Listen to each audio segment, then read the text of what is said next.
So we are going to do this again. I figured out what I did wrong. Sleeping on it really helped. Again, I should have just started this earlier in the week and it probably would have never been a problem. But here goes. Let's run through the program real quick. So let's open bank records.cpp. That wasn't it.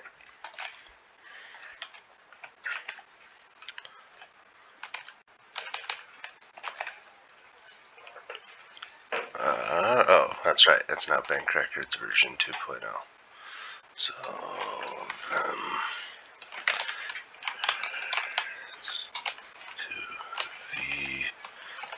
V2.0. Goodness. Alright, here we go. So, we went ahead and included IOStream, FStream, CMath, and IOMan IP.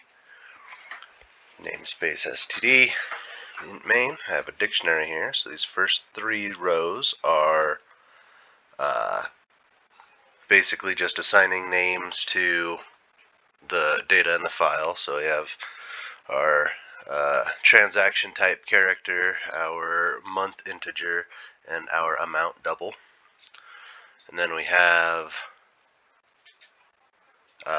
counters for deposits and withdrawals. Then we have deposit amount and withdrawal amount, which we'll use later, which probably wasn't necessary, but I just felt like it made sense to keep them separated as soon as we knew which file type they were, or which transaction type. So then we have our running totals for our deposits and withdrawals. Then we have our balance. And we have our constant double rate of 1.4% divided by 12. And we have our double for our monthly accrued interest, and then our double for our total accrued interest. We have an integer for our current month, so that the system can keep track of what month we're running the data through to compare it to the month in the file. We have a string for a file name, and we have integer for our line number counter. Alright, so we're going to start by do while right here that says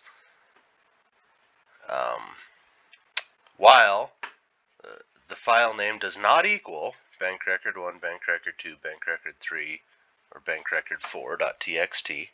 We're going to keep running this loop asking what is the file name and asking for an input for the file name. So as long as you input one of these, it should continue to the next step. Otherwise, it should keep looping. Alright, once that's done, once you put in one of the correct file names, it'll open the record with said file name.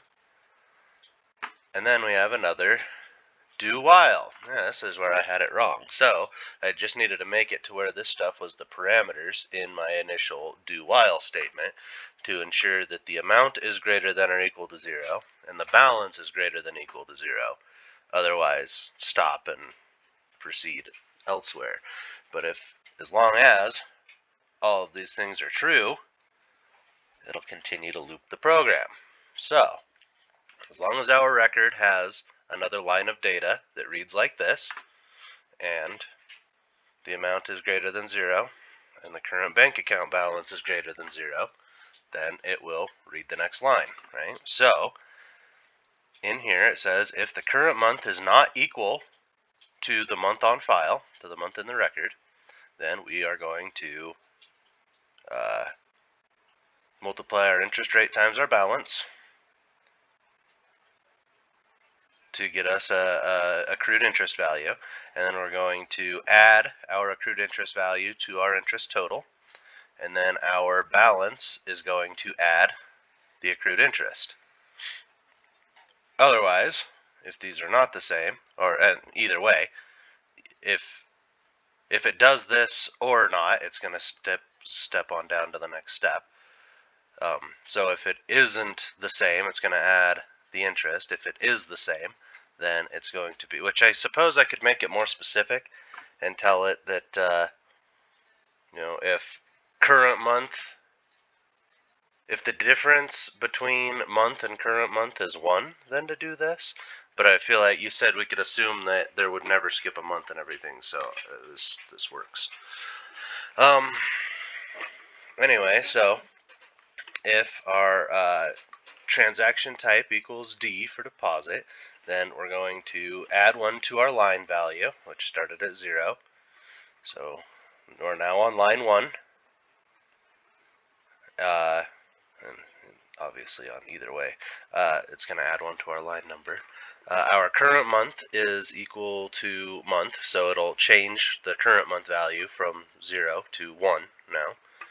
And then it'll add 1 to our deposit counter. It will deposit, our deposit amount will now equal the amount in the file, and our deposit total will now add that deposit amount, and our balance will add that deposit amount. And so then that's an else, so if it was a deposit, it'll restart. If it was a withdrawal, then it'll skip this one and come down here. If trans type equals withdrawal, then we add 1 to line number. Our current month will change to whatever the month on file is. Our withdrawals will add 1 to the ticker. Our withdrawal amount will be equal to the record amount. Our withdrawal total will add the withdrawal amount. Our balance will add will subtract the withdrawal amount. And so yeah, this will keep looping as long as this stuff is all true. And once we finish, if we run out of lines, or if our amount is not greater than or equal to 0, or if our balance is not greater than or equal to 0, then it'll boop, close the record. If the balance is equal to 0 and the amount is greater than 0 and greater than 0, then it'll see out your bank account information. Otherwise, if your balance is less than 0, you'll get this error that talks about the bank account will be overdrawn and it'll quit the program. Otherwise, if your account's greater than 0 and this is false, and your account's greater than 0, but your amount is less than 0, then you'll get this error line that the transaction amount is less than 0 and quitting program. So let's run it. Let's do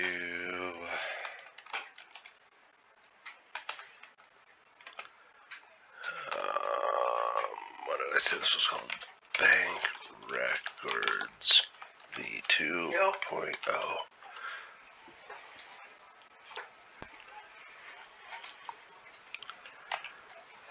Alright, what is the name of the file that holds the bank records? Is it BNK? Sorry, 1.txt? Is it that? No, is it bank record? No. Is it bank records? Is it blah blah blah? No, okay, none of those work. So, is it bank record 1.txt? Ah, it says exactly what it's supposed to. Would you look at that? Okay. Let's run the software again.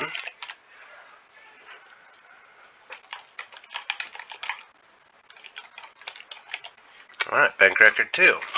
Look at that, error on line 3 of the file bank record 2. Bank account will be overdrawn after this line. Quitting program. Let's try it again. What happens if we do bank record 3.txt? Look at that, error on line 4 of bank record 3. Transaction amount less than 0. Quitting program.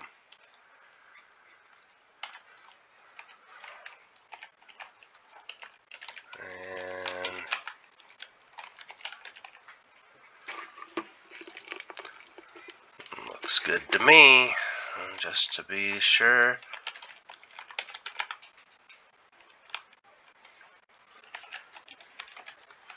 I don't know why I typed that out again, but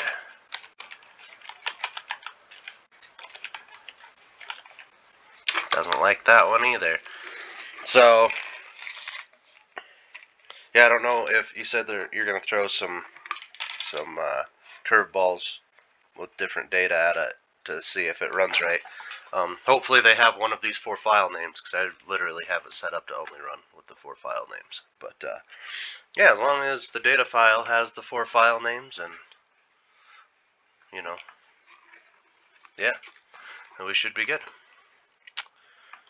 Alright, thank you much.